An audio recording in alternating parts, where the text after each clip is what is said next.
एखादा मित्र, एखादा नातेवाईक आपल्याला कठोर झाला आहे का? आपण जीवापाड त्या व्यक्तीला आतापर्यंत प्रेम केलं आहे, परंतु तो इतका कठोर झाला आहे की त्याचा कॉल, मेसेज, फोन किंवा समक्ष पाहिलं तरी तरी वळून निघून जाते. आपण अशा बऱ्याचशा गोष्टी केल्या की ज्या गोष्टी केल्या मात्र ज्या गोष्टी त्याच्यासाठी चांगल्या असतील, फायदेशीर असतील, मग आपलं कुठेतरी मन तळतळतं मित्रांनो. मग अशा वेळेस मनात इच्छा येते की त्या व्यक्तीने आपल्यासोबत बोलायलाच पाहिजे. मग अशा गोष्टी जर तुमच्यासोबत घडत असतील तर सेवा सांगतो ऐकून घ्या.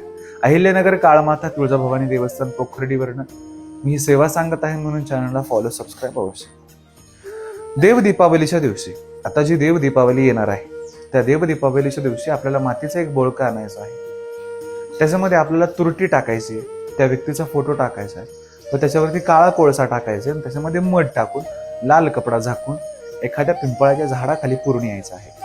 हे कुठल्याही प्रकारचं वाईट करण्याचं कृत्य किंवा तंत्र करण्याची ही विद्या नाहीये. पिंपळाच्या पानामध्ये, पिंपळाच्या झाडामध्ये इच्छा ऐकण्याची ताकद असते.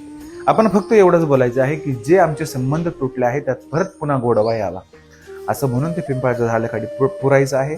पिंपळाला 21 प्रदक्षिणा मारायच्या आहे आणि पिंपळाच्या खोडाला ही गोष्ट बोलून यायची आहे. अशा पद्धतीने मार्ग केल्याने इच्छा पूर्ण होते आणि तो व्यक्ती जो आहे तो पुन्हा तुमच्यासोबत बोलायचा. ओम काली जय बाबा.